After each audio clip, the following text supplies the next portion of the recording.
Hi friends, കലണ്ടറിലെ അടുത്തൊരു ചോദ്യമാണ് നമ്മൾ ഈ വീഡിയോ ഡിസ്കസ് ചെയ്യുന്നത്. ക്വസ്റ്റ്യൻ ഇതാണ്: 2003 ജനുവരി 1 ബുധനാഴ്ചയായാൽ അതേ വർഷം ഡിസംബർ 31 ഏത് ദിവസമാണ്? 4 ഓപ്ഷൻസ് ഇവിടെ തന്നിട്ടുണ്ട്. അപ്പോൾ നമുക്കിവിടെ തന്നിരിക്കുന്ന വർഷം എന്ന് പറഞ്ഞാൽ 2003 ആണ്. ഈ 2003 എന്ന് പറയുന്നത് സാധാരണ വർഷമാണ് അല്ലേ? കാരണം ഇതിന് നമ്മൾ 4 കൊണ്ട് ഡിവൈഡ് ചെയ്താൽ നമുക്ക് കംപ്ലീറ്റ് ആയിട്ട് ഡിവൈഡ് ചെയ്യാനായിട്ട് സാധിക്കത്തില്ല. അപ്പോൾ എന്താണ് 2003 എന്ന് തന്നിരിക്കുന്നത് ഒരു സാധാരണ വർഷമാണ്.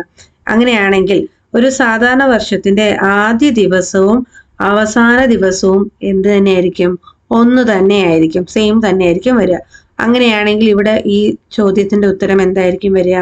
2003 ജനുവരി 1 ബുധനാഴ്ചയാണെങ്കിൽ അതേ വർഷം ഡിസംബർ 31 ഏത് ദിവസമായിരിക്കും?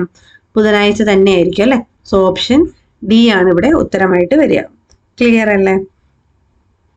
അപ്പോൾ നിങ്ങൾക്ക് മനസ്സിലായെന്ന് വിചാരിക്കും. നിങ്ങൾക്ക് ഇഷ്ടപ്പെട്ടാൽ ലൈക്ക് ചെയ്യുക, നിങ്ങളുടെ ഫ്രണ്ട്സിനൊക്കെ ഷെയർ ചെയ്ത് കൊടുക്കുക, നമ്മുടെ ചാനൽ സബ്സ്ക്രൈബ് ചെയ്യുക. Thank you.